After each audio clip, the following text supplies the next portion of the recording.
Good morning. It's time for today's AM Minnesota program, and we are going to be talking about one of my favorite organizations today, Farmamerica, Minnesota's Agriculture Interpretive Center, located just west of Waseca. And Jessica Rollins is my guest. She's the new executive director at Farmamerica. And Jessica, you have been on my to-do list for a while. It was back in October, they had a little welcome reception, open house for you. And I was a little preoccupied in October with National FFA Convention here at the studio and then farming. So better late than never, right, to meet you, get to know you a little bit? Yes, and now is a perfect time because in October I wouldn't have had much to tell you, but now I feel like we have all kinds of fun stuff to talk about. Yeah. Well, first let's start with a little bit about Jessica yourself and how you ended up at Farmamerica. I understand you are originally a farm girl, right? Yes, yep. I grew up on a farm in southeast Minnesota down by Harmony. My parents still farm down there in the rolling hills and transplanted up here to the Waseca-Pemberton area when I met my now husband and moved to the flatlands, I like to call it, the prairies, because it's so different from southeast Minnesota. And that's how I got to where I am. I guess we can talk about my career move to get here, if you'd like. Well, before you do that, though, you mentioned the flatlands, and I had to adjust to coming up to Faribault with a little more rolling hills, and I was used to the flatlands of south central Minnesota. Oh man, and the wind sure blows here, but it is beautiful country. But yeah, what a change from being in the hills. And beautiful land to farm if you have tile drainage, and that's what's so nice about Farmamerica being located on these fertile soils here in the upper Midwest. Yeah, and interesting you had mentioned tile drainage. We can talk about that now, or we could get back to it later if you'd like. Well, we've got about 2.5 minutes. We have to take a break for the market. So in that time, Jessica, why don't you tell us more about your background then? You grew up down in southeastern Minnesota, went off to school somewhere. How did you meet your husband? We have to talk about that little girl too, right? So I went to college in Northwestern in Orange City, Iowa, got a psychology degree, and during a farm stay in Australia, realized that I had the wrong degree and wanted to be in agriculture communication. And thank goodness when I graduated that summer, I went out and ADM picked me up and hired me to do an Ag in America tour where I traveled 4 states and went into high schools and talked to students about agriculture's impact on the economy. And that really was my first jump and experience into ag communication. And then that program ended, and they dropped the funding for it, and I started working for the South Dakota Pork Producers Council doing their programming and communications. And what from there then? I knew you were at DuPont Pioneer too for a while. Yep. So then for a while I helped Minnesota Soybean out and a PR firm in the Twin Cities, and then most recently came from DuPont Pioneer and had been helping their marketing team and their agronomists with some agronomy videos and article writing and newsletters, some social media pieces. And, that's kind of a changing world, too, these days, and it just seemed like an excellent fit when I saw this position with Farmamerica that opened up, and it would bring me one step closer to working again right with the farmer, hand in hand, and sharing that story of agriculture, and it's just been an incredible ride, and I'm really enjoying being with Farmamerica. And I can tell sharing your passion for agriculture, and that's kind of what Farmamerica is all about, sharing your passion for agriculture and education, past, present, and future. Yes, yep, exactly. And so it was just a perfect fit. And my family, I married my husband who farms over by Pemberton with his family, and so a perfect fit for me to bring my past ag experience with my present ag experience of my husband farming, and to combine that with the future of agriculture as well. We have a 1-year-old daughter, and we are just thrilled for the opportunities to be, raising her on our farm, and hope that someday she wants to be part of our farm as well. Welcome back to today's AM Minnesota program. My guest once again is Jessica Rollins, who is the new executive director at Farmamerica. And Jessica, just before the break, you were talking about your background, and this sounds like this is where you were supposed to be at Farmamerica. It seems like the last few years was kind of been directing you to Pemberton with your family and to Farmamerica, doesn't it? Yes, I agree, and it's kind of just crazy in a way. I met my husband on farmersonly.com, which is bizarre, and moved up here, and he and I got married at Farmamerica. 3.5 years ago, and at that time I would have had no idea that I would be able to be presented with this opportunity and be part of Farm America's team in 2016. So it's just crazy how things work out. And the other thing is I know a lot of the board members at Farm America and the staff, and I think they understand too that you need to be a mom and a wife right now, taking care of that little girl, and there's some flexibility and some coordination as to taking care of your important jobs, because families are important. That's kind of what Farm America is all about too.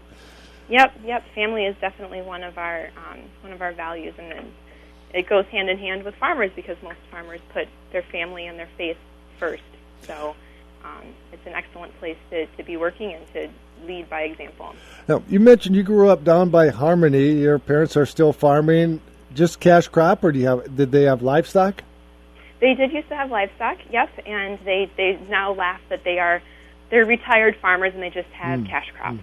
So they used to have, they used to do dairy, and then they got out of that into beef cattle for a while, and then they had hogs, and they finished hogs. Well, we did farrow to finish when I was a kid, and I loved that whole process. I loved every part of the whole aspect of it, and then it just made more sense for them to kind of focus on one specific area, so then they started just finishing hogs.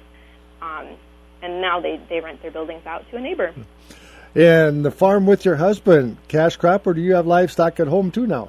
It is just cash crop here. And when I first married him, I said, we really should put up a couple hog barns. I really miss my pigs. And we went through all the numbers and everything, and so we're still thinking about it. But right now we're focusing on the cash crops, and he does have a full-time job off the farm and our 1-year-old daughter, so we're kind of just staying busy with that right now. And trust me, you might think that expenses go down or you're less busy as the children get a little bit older. Trust me, expenses go up and time commitment goes up. Kids are not cheap. So. But they can be very rewarding too. Well, we better talk a little bit about Farm America. I mentioned the board, and you have a great board there to work with. Why don't you explain just again for folks that maybe aren't real familiar with Farm America, how the organization is set up? And it started with Roy Luckin and a donation, and actually an act of the Minnesota legislature. So we are Minnesota's designated interpretive center. Oops, I said we. I guess I'm not on the board. But you, if you're a supporter, you can say we, right? Right. Yeah, okay. Yep. So you basically covered it. In 1978, Minnesota legislature determined or declared us Minnesota's agricultural interpretive center. And with some land that was donated and some land that was purchased, then we were able to start this facility, and it was 120 acres at that time, and it has now grown to 360 acres. Some of that is for our interpretive site. We have like a time lane that we call it, so for folks who aren't familiar with it, you come to our visitor center, and then you can get a guided or a self-guided tour around our 1-mile lane that we have, and it starts in the 1850s with the old time, like this is what it would have been like if you would have come over from Europe, and this is how you would have lived, and then eventually you would have gotten to build a log cabin, and we have that farmstead set up that people can read about and learn about, and then they can kind of keep walking along the time lane. We have a prairie and a pond, an old country church, a 1-room schoolhouse, and then further down time lane is a 1930s farm site with a house and a barn, and a granary, and then a blacksmith shop and a feed mill. So all of that is just kind of in this little walking area on our walking path. And we have the information available that you can do a self-guided tour, or we do offer guided tours in the summertime at a couple different times during the day. You can come and actually have an interpreter kind of walk you through the site, which I think is way more valuable than trying to just read about it yourself. Every time I am over at Farm America and I walk out the back of the visitor center, and then I see the native prairie as it existed when the settlers came with their wagons and their oxen or their horses, and I look at that and I think, boy, it would be difficult with today's technology, machinery, and herbicides to bring that into production. They had what? Axes, horses, oxen. That's how I just, wow, what they did back then with the tools and things that they had. They were hardy people, and I tell you, I would not have made a very good pioneer prairie wife at all, especially in the wintertime. Thinking just these last couple of days with these cold temps that we've had, I cannot imagine. especially how hard life must have been in Europe for them to think there's got to be something better in the U.S. And they get to New York, and then they make the wagon ride over to Minnesota, and still are thinking, this is better than what we had before. And, make a little dugout and huddle in for the winter in the 40 below temps. I'm very impressed with our ancestors. Yeah. And to try and get enough food so that you can survive, right, because this is life and death decisions that they had to make almost every day in terms of how they were going to survive to warmer weather and produce some sort of crops with seeds that they brought along. It is just mind-boggling. I find myself thinking about that every time when I'm at Farmamerica. Mm-hmm.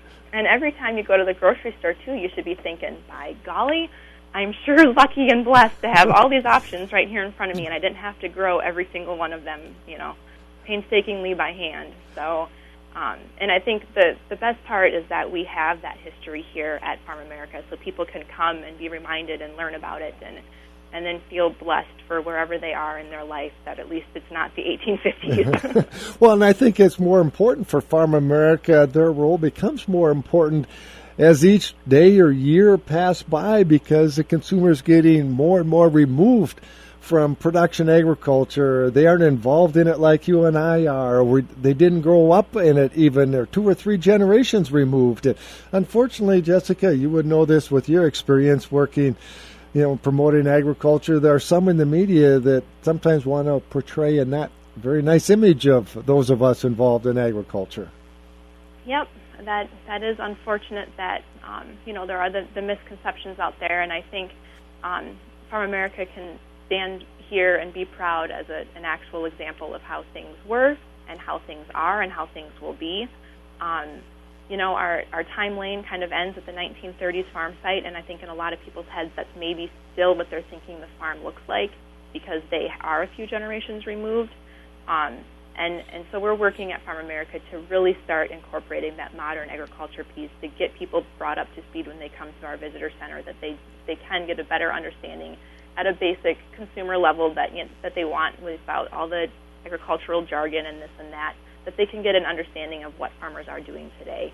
And that, I think, is really important. We're working on those pieces so that this summer when people come out, they'll have a more complete story and can get some of those questions answered. Yeah, talking with Bob Zelinka here a couple years ago when he was chairman of the board, that started with this major emphasis saying we're doing a pretty good job with past, but when it comes to present and future, we're maybe kind of falling down, with the whole thing with all the GMOs and all those kinds of things. We need to be looking more present and future too. And while knowing Warren Formo, the current chair, he thought that was very important too. So that's the thing I've noticed, the major change at Farmamerica the last couple of years. We've got to focus a lot too on present and future. Yes, I agree 100% that we have the past covered really well here, and stuff is changing every day. So we really got to help folks get caught up and really understand what's going on. And I'm just really excited to help be part of that, because, like I said, my family farms. So if we're not at Farmamerica sharing that story of what farmers are doing today, it ultimately affects my personal life and my family's ability to have the freedom to operate on their farm. So it's a perfect fit for me to be here and help Farmamerica start sharing that story of what we're doing today. You mentioned you were actually married at Farmamerica. How did that come about, Jessica?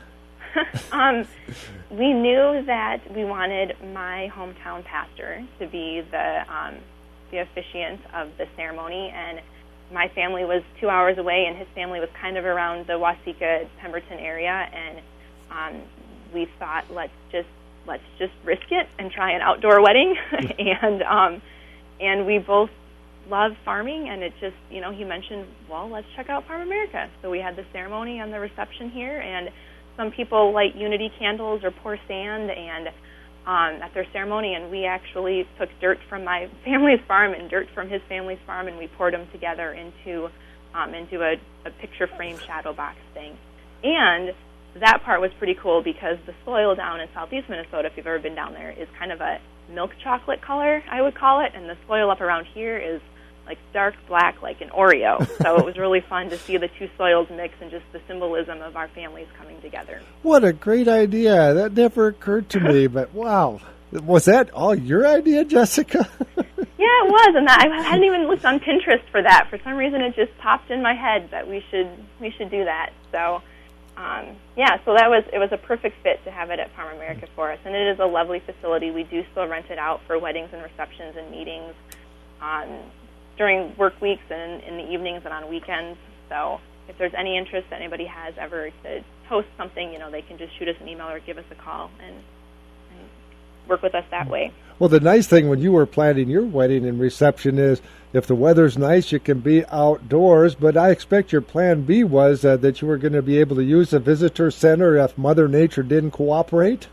Yep, that was the plan. And the weather, the sun was shining. It was 93 degrees and not a lick of wind. And we had it outside. People thought we were crazy. But I've been told I'm old. I'm the oldest person around here, but I've been working with Farmamerica for a lot of years, and I remember before the visitor center was even there. And the actual kind of reception area was the country church. No, it was a school.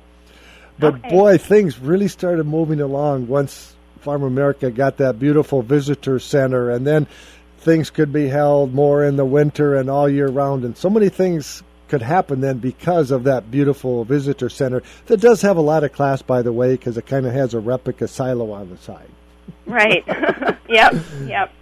And we're thinking as we grow that this visitor center will just be a piece of Farmamerica. In 10 years, maybe we have an extra space even where we can really have some hands-on exhibits and interactive experiences for people to better understand what we're doing today in the farm field and the process of getting your food from the soil and the soil health to growing the plant to processing the plant, or so it's food or so it's a product, so it's clothing. We really want to see that entire cycle and that story told. And I think at some point we will outgrow the space at the visitor center and be looking for ways to have more space so that more people can come and learn the story. But that's kind of your job, isn't it, Jessica, along with the board and volunteers, to try and facilitate and develop partnerships with different agribusinesses that want to come and help Farmamerica tell the story and their story too? Because I know it's a not-for-profit and you get a small amount of funding usually from the Minnesota legislature, but it isn't anywhere near what you need to operate and fulfill your mission. Right. That is correct. We do also get some grant money from the Waseca Area Foundation. That grant money helps our local schools come and take tours in the spring and the fall, so that offsets their busing costs, so the schools don't have to pay anything to bring their kids out for the educational experience. But yeah, other than a little bit of state funding and some grant funding, we do really rely on donations and support from the community and from other ag organizations. And I'm tasked with helping bring some of those partners in. And so far, one thing that we have fun planned for this summer is we will have a corn exhibit. We received partnership opportunity with Minnesota Corn Growers Association to build an exhibit of sorts that would be a hands-on opportunity for folks to learn what products we're getting from corn and then the difference between sweet corn and field corn. And that sounds maybe kind of silly, but there really are a lot of folks who don't maybe know the physical differences between the two, between sweet corn and field corn, and then they don't know the differences between the products that we're getting. Are we eating field corn or is it the sweet corn that we're eating? And folks maybe just don't know that. So we're in the very basic beginning stages of that, but then this summer that exhibit will be here for folks to come see. We'll have some sweet corn planted right next to field corn, so you can kind of actually get the demo throughout the year of what it looks like as it grows to see the differences.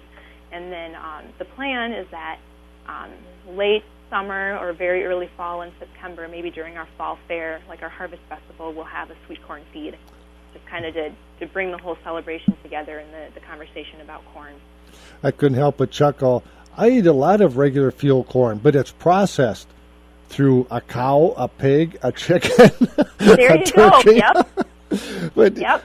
And that, I think, too, is a story that folks maybe just don't always realize. So we're kind of hoping to just sort of touch the tip of the iceberg on that this summer and then expand on it as we go, because there's, it's such a cyclical thing. I mean, because another event we were thinking about, too, is that maybe we have a whole Saturday just designated to meat, and that really starts with, well, what does your protein eat. And so that starts with, corn and soybeans, and, well, how is that grown, and how does that become food for your pork and your beef and your poultry? And, it just grows on itself and becomes this huge cycle of information.